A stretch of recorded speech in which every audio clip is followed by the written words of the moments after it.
wants to find out about a paragliding course. Listen to the conversation between the woman and the man and answer the questions. First, you have some time to look at questions 1 to 7.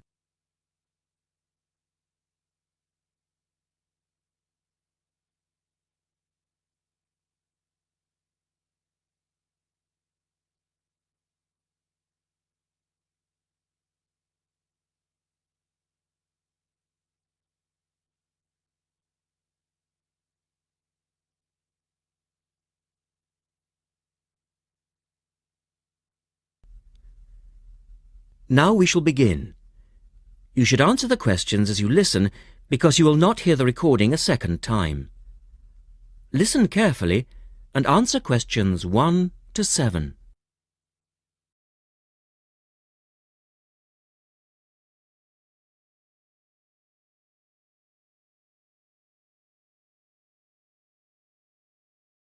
Hello, Paraglider's Paradise. How can I help you?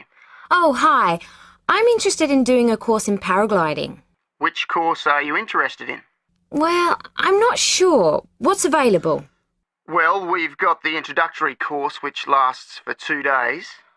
Okay. Or there's the 4-day beginner's course, which is what most people do first. I'd tend to recommend that one. And there's also the elementary pilot course, which takes 5 to 6 days depending on conditions.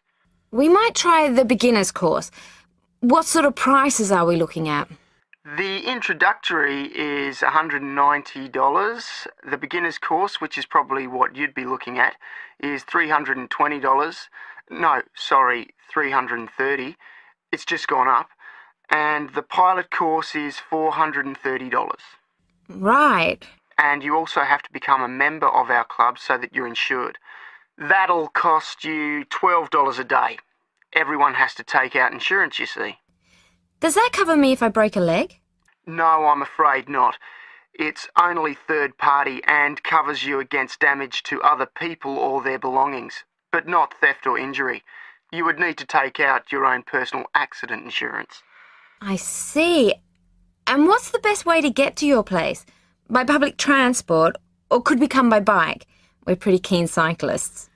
It's difficult by public transport, though there is a bus from Newcastle. Most people get here by car, though, 'cause we're a little off the beaten track. But you could ride here, okay? I'll send you a map.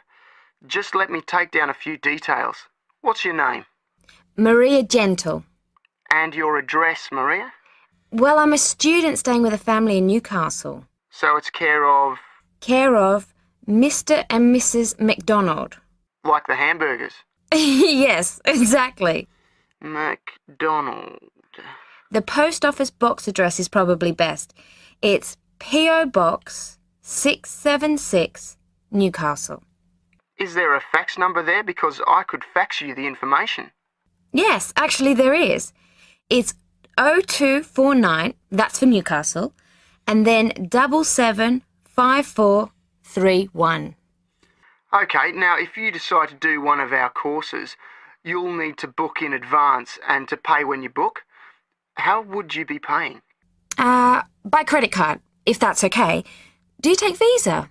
Yes, fine. We take all major cards, including Visa. Okay then. Thanks very much.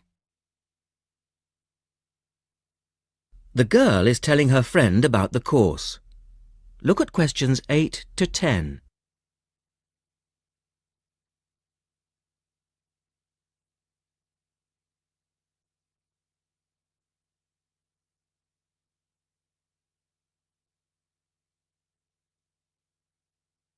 Now listen to their conversation and answer questions 8 to 10.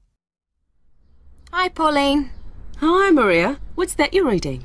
Just some information from a paragliding school. It looks really good fun. Do you fancy a go at paragliding? Sure. Do you have to buy lots of equipment and stuff? Not really. The school provides the equipment, but we'd have to take a few things along. Such as? Well, it says here, clothes, wear stout boots, so no sneakers or sandals, I suppose, and clothes suitable for an active day in the hills. Preferably a long-sleeve t-shirt. That's probably in case you land in the stinging nettles. It also says we should bring a packed lunch. We do not recommend soft drinks or flasks of coffee. Water is really the best thing to drink. We need to bring suntan lotion and something to protect your head from the sun. Okay, that sounds reasonable. And where would we stay? Well, look, they seem to operate a campsite too, because it says here that it's only $10 a day to pitch a tent. That'd be fine, wouldn't it? And that way we'd save quite a bit, because even a cheap hotel would cost money. Or perhaps we could stay in a bed and breakfast nearby. It gives a couple of names here we could ring. I think I might prefer that. Hotels and youth hostels would all be miles away from the farm, and I don't fancy a caravan. No, I agree. But let's take a tent and pray for good weather. Okay, let's do it. What about next weekend? No, I can't. I'm going on a geography field trip. And then it's the weekend before the exams, and I really do need to study. Okay then, let's make it the one after the exams. Fine, we'll need a break by then. Can you ring and let me know if you can find out some... That is the end of part 1. You now have half a minute to check your answers.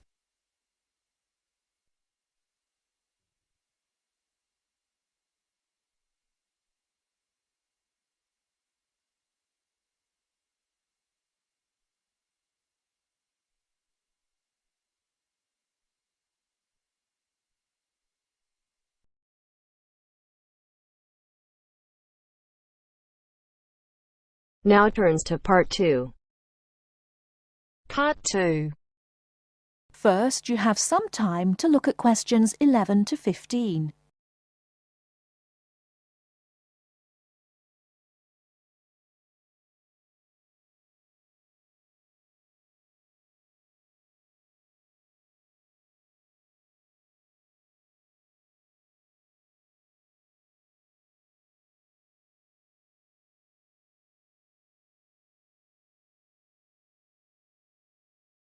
Now, listen carefully and answer questions 11 to 15.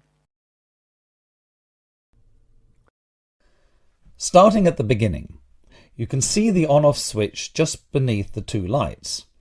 Having turned the machine on, these lights now become very important. When the light on the left has gone out, you can begin making coffee, as it means the water is now hot enough.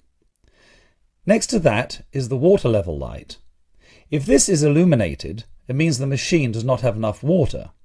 It is essential that you turn the machine off and add more water the moment this light comes on, otherwise you could damage the heating element. Once you have checked that both the heater light and the water level light are off, make sure the filter holder, that's the part with the handle just under the control panel, is in place. Once you have your cups ready, it is time to press the coffee delivery switch. That's the button just above the filter holder beside the boiler meter. Remember to take a quick look at the meter, as it tells you the exact temperature of the water. On both the left and right hand side of the machine, on the same level as the filter holder, you can see the steam pipes used for heating milk. These steam taps need to be cleaned regularly to avoid blocking. And finally, if you do spill any coffee, don't worry. Just make sure that the drainage pipe at the bottom of the machine is leading into a sink or a suitable waste container. As with the steam taps, the drainage pipe needs regular cleaning.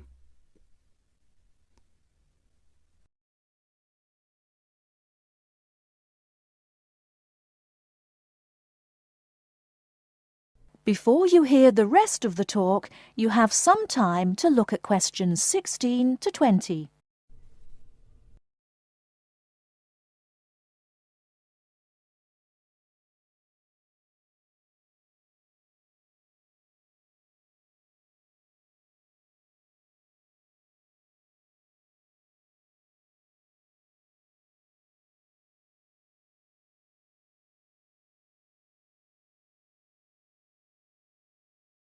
Now listen and answer questions 16 to 20. First and most importantly, I'll tell you where you should go from tomorrow for your lectures and classes. The Health Sciences building is on the west side of the campus, opposite the library, beside the History department. As you are probably aware, there are 6 modules to the course, which will take a year to complete. That's 2 modules each term. In the first module of this term, you will be looking at current laws with regard to health and safety in the workplace. Don't forget that as you progress through the course, you should be building your thesis. This will need to be completed by the end of the year. Coursework will also be credited to your final grade, but the most important part of the course is the thesis. Now, the final thing I want to tell you, and again you should know this, is that there will be a number of guest speakers throughout your course. They will come from a number of different medical backgrounds, but they will all be giving you their views on the relevance of health sciences in their occupations.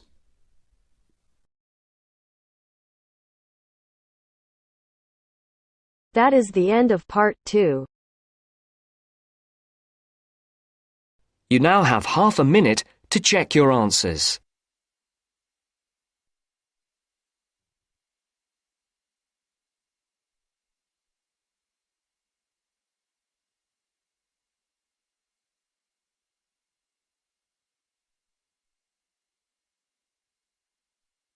Now turns to part 3. Part 3. And welcome to this morning's lecture on transport. First, you have some time to look at questions 21 to 25.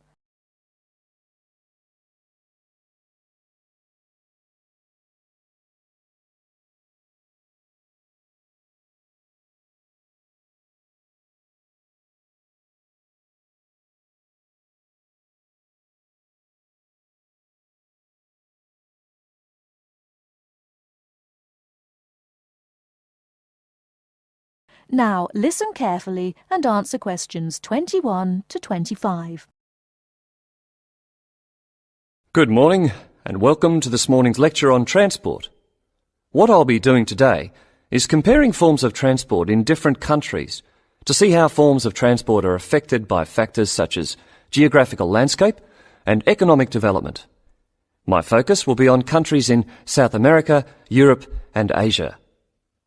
The first country I'd like to look at is Colombia, which is in South America. This is a country where geography plays an important role. Due to the huge amount of mountains and forests in this country, travelling by air is crucial. I don't know if many of you realise this fact, but Colombia was the first country to establish a commercial airline, and in so doing they made aviation history. Today, there are more than 400 airports in Colombia for domestic flights, which highlights the point I made earlier that air travel is a vital means of transport in this country. Colombia also has a road network of about 48,000 kilometres, linking Colombia to Venezuela and Ecuador. Transport by road is important for trade as well as tourism. Apart from this, there is also a railway system, but it is in need of modernisation. The other means of transport is by steamers, with the Magdalena being the main waterway. Now let's turn to Colombia's neighbour, Venezuela. Once again, we see that internal flights are an important means of transport, as like Colombia, Venezuela has remote areas where flying is the easiest means of travelling from A to B. Trains are not popular, and most of the railway lines are in the highlands, as this is where the iron ore mines are. Trains are an efficient means of transporting the iron ore from the mines to the factories. Thus we can see how transport and the economy are interrelated. Ships are also used extensively in this country, and there are many ports, the main seaports being Puerto Cabello and Guanta. Turning now to Europe. Belgium is a country that boasts one of the most compact railway systems worldwide. Inland waterways, or canals, are also an important means of transport, transporting both freight and people. Belgium also has the third largest seaport in the world, namely Antwerpen. Air travel is also important, although this is not linked to geographical terrain, as is the case in the South American countries we've already looked at. Next, I'd like to look at the United Kingdom. Like Belgium, The UK has inland waterways around 4,000 kilometres, yet only about 17% of these are used for commercial transport. The main inland port is Manchester, and the chief seaport is London, with Southampton taking second place. Air travel is extensive in this country, and there are around 150 airports, the most famous being Heathrow. However, about 90% of passengers in the UK travel by road.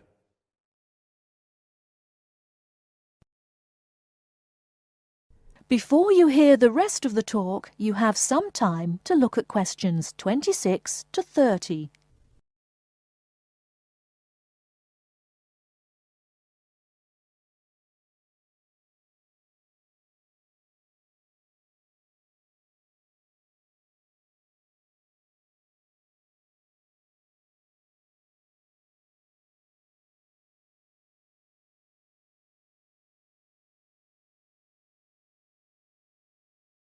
Now listen and answer questions 26 to 30. Finally, I'd like to look at two Asian countries. China is a country which reveals how geographical size affects transport development. Roads and railways are widely used, and this has led to a huge amount of bridges being built, such as the Yangtze Bridge, which is probably the most widely known. The Yangtze Bridge is 1.6 kilometres long and is built on two levels. The upper tier is for cars and pedestrians, while the lower is for trains. Railways are especially important, and over 80% of freight and passengers are transported by rail. With such a high proportion of people using trains, it is not surprising that governments in countries like China are prepared to invest in the railway system. Obviously, a fast and effective train service will encourage businesses and the general public to continue using it. The last country I'm going to mention is Japan, which has one of the most advanced transport systems in the world. The railway system is highly developed, and the Tokaido Railway, connecting Tokyo and Osaka, has trains that can travel up to 250 kilometres per hour. Ships are also a vital means of transport in both international and domestic areas. To summarise, we can see that transport varies throughout the world, yet the importance of transport networks, be they air, sea, rail or road, cannot be underestimated. That is the end of part 3. You now have half a minute to check your answers.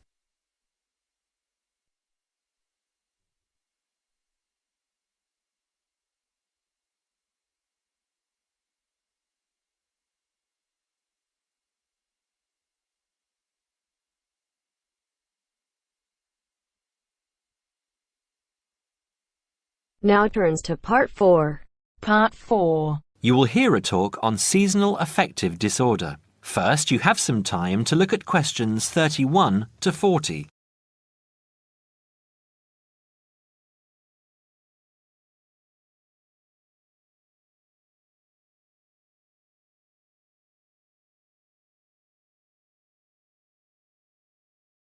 Now listen carefully and answer questions 31 to 40. In the past few years, a new condition has been identified and given a name, SAD, short for Seasonal Affective Disorder. This is now recognized as a distinct kind of clinical depression, where people become depressed at the onset of winter, accompanied by a craving for sweet things, causing weight gain. Each spring and summer would then bring on almost maniacal highs and feelings of boundless energy and happiness. Experiments to combat this depression showed that increased exposure to bright light in humans could suppress their production of a darkness-related hormone called melatonin. The light needed to induce this change was about 2,000 lux, or about 4 times brighter than ordinary household lighting. It was then calculated that if bright light could suppress melatonin secretion, then it might have other effects on the brain, including the reversal of symptoms of depression. While melatonin's precise role in SAD has not been pinned down, the theory led to effective treatment. Not surprisingly, SAD affects more people where winter nights are longer and days shorter. In the UK, an estimated 500,000 adults develop full-blown SAD in winter, and twice this number suffer the milder condition called subsyndromal SAD. About 80% of sufferers improve when given light therapy, and improvement usually comes within 2 to 4 days. Scientists are still unsure why winter depression happens, but more than a decade of research has turned up some surprising findings. Nearly 80% of SAD victims are women. Researchers are uncertain why this is so. SAD can affect people at any age, but typically it begins around the age of 20 and becomes less common between 40 and 50. SAD is comparatively rare in children and adolescents, but so far researchers have been unable to come up with a logical reason for this. As many as half of SAD sufferers have at least one family member with depressive illness, suggesting that the depression has a genetic component. Some patients experience shifts in their body clocks when they're depressed in winter. They are morning people at one time of the year and become evening people at another. What is the underlying difference between SAD sufferers and others? A clue can be found in carbohydrate craving, a common symptom. People often become obsessed with chocolate, for example. Carbohydrates alter brain chemistry by increasing the level of a soothing chemical called serotonin, a neurotransmitter that carries signals between brain cells. SAD sufferers crave carbohydrates because they may need serotonin to lift their mood. This craving can be intense, in fact, an addiction. It may be that the serotonin system of the brain has problems regulating itself during the winter. Some SAD sufferers respond well to the drug Prozac, thought to influence the brain's serotonin-using system. Other brain chemicals and hormones probably play a role in winter depression. Another neurotransmitter, dopamine, for example, may be inadequate in certain cases. Researchers hope to uncover clues to SAD's secret by probing similarities between SAD and hibernation. Though no valid link between the two has been established, some SAD patients say they feel like hibernating animals. SAD sufferers tend to put on fat in autumn and early winter, roughly the time when such hibernators as bears and squirrels do. That is the end of part 4. You now have half a minute to check your answers.